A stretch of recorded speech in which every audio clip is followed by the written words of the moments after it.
We are in a sky blue mood today because we are talking about the all-new MacBook Air M4 in this beautiful, beautiful blue.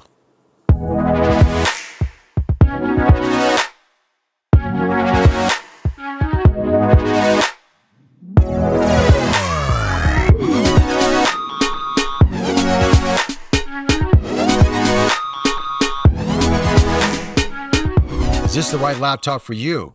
Or should you go for the Pro, especially when you max out the configuration on the 15-inch? You have that dilemma in your mind. We're going to answer that for you right now. All right, before we kick things off, I'm not paid or sponsored for this video. My thoughts and my thoughts only. And the configuration I have here is the spec'd out 15-inch MacBook Air. 10-core CPU, 10-core GPU, 16-core neural engine, 32 gigabytes unified memory, and 2 terabytes of storage, coming in at a price point of $2,199 USD. And if you were to configure the MacBook Pro version of this with the M4 chipset, it's about the same price. We'll talk about that in just a bit, which one is right for you, but let's talk about this machine first and foremost. God, this is beautiful. This blue is really beautiful. You have to see this in person, by the way. It is really a good looking color. Apple does colors very, very well with this. This M4 chip is really making a splash in the industry, right? Everybody was competing with the M3 and the PC world, and they thought they had some competition there in the M3 versus the Intel or AMD, and then Apple said, hold on a second, we're bringing our M4s out. And the first product they did that with was the iPad Pro.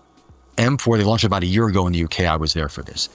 It's this thin, and this is an iPad with an M4 chipset. How cool is that?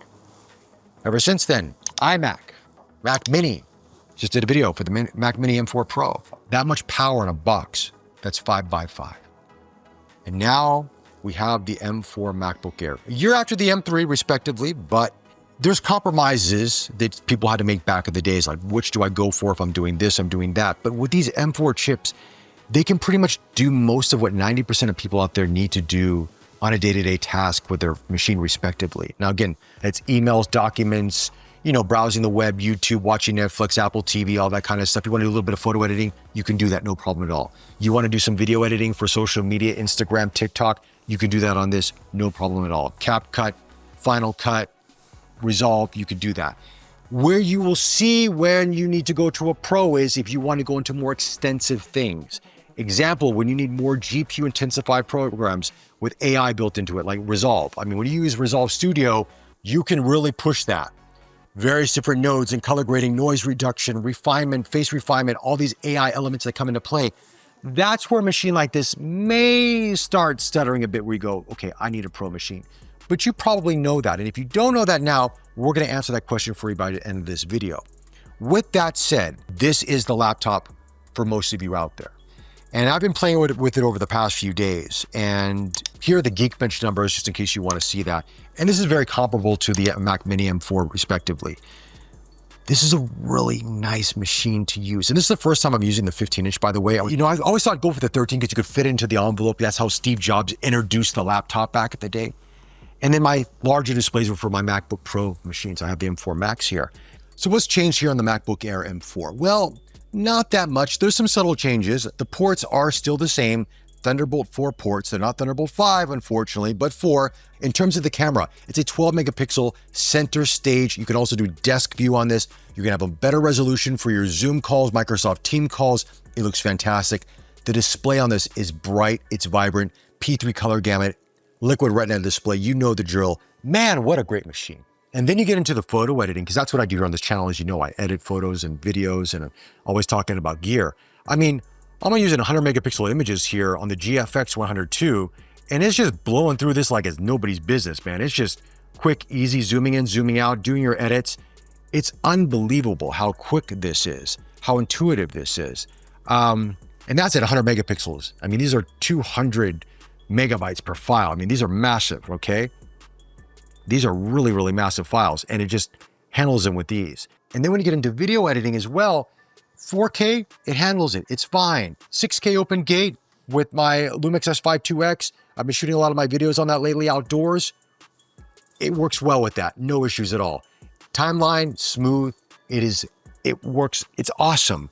This M4 chip is more power efficient and has better performance. So it's hard to compare when you say M3, M4, which should you go for? Because some people may say, well, you just get the M3 because it's on sale right now. And I say, don't do that. Because here's the thing, right? Look, Apple's brought the price down on the MacBook Airs already. The starting point is back now down to $999 for the 13-inch, right? Which is a really good price point for an entry-level MacBook Air for this kind of power. Then obviously you spec it up like what I have here. This is for people like myself who need this extra power and the unified memory because of what I do. And if you need that kind of stuff, then this is where you want to be at. But man, I have just really enjoyed using this. And like I said, when I start getting into more AI intensive programs, that's where the Pro comes into play. But for majority of my work that I do day to day, if I'm just out and about and I want to just do some quick edits, this is easier to carry with me than a MacBook Pro, the 16-inch. This is heavy. I've traveled with these a lot, right? If you throw this in the backpack with all my camera gear, you feel it.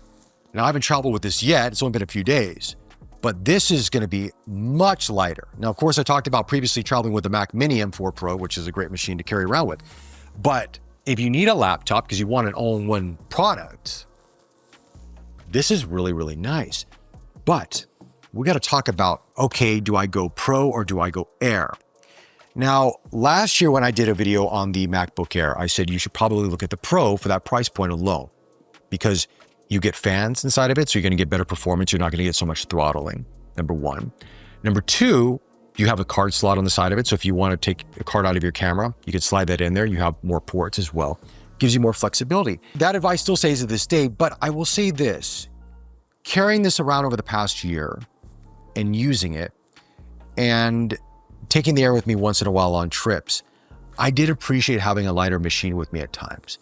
And, you know, if I needed to take images off my camera, I could just plug it in via USB-C. So the card slot's great to have, but it's not a necessity.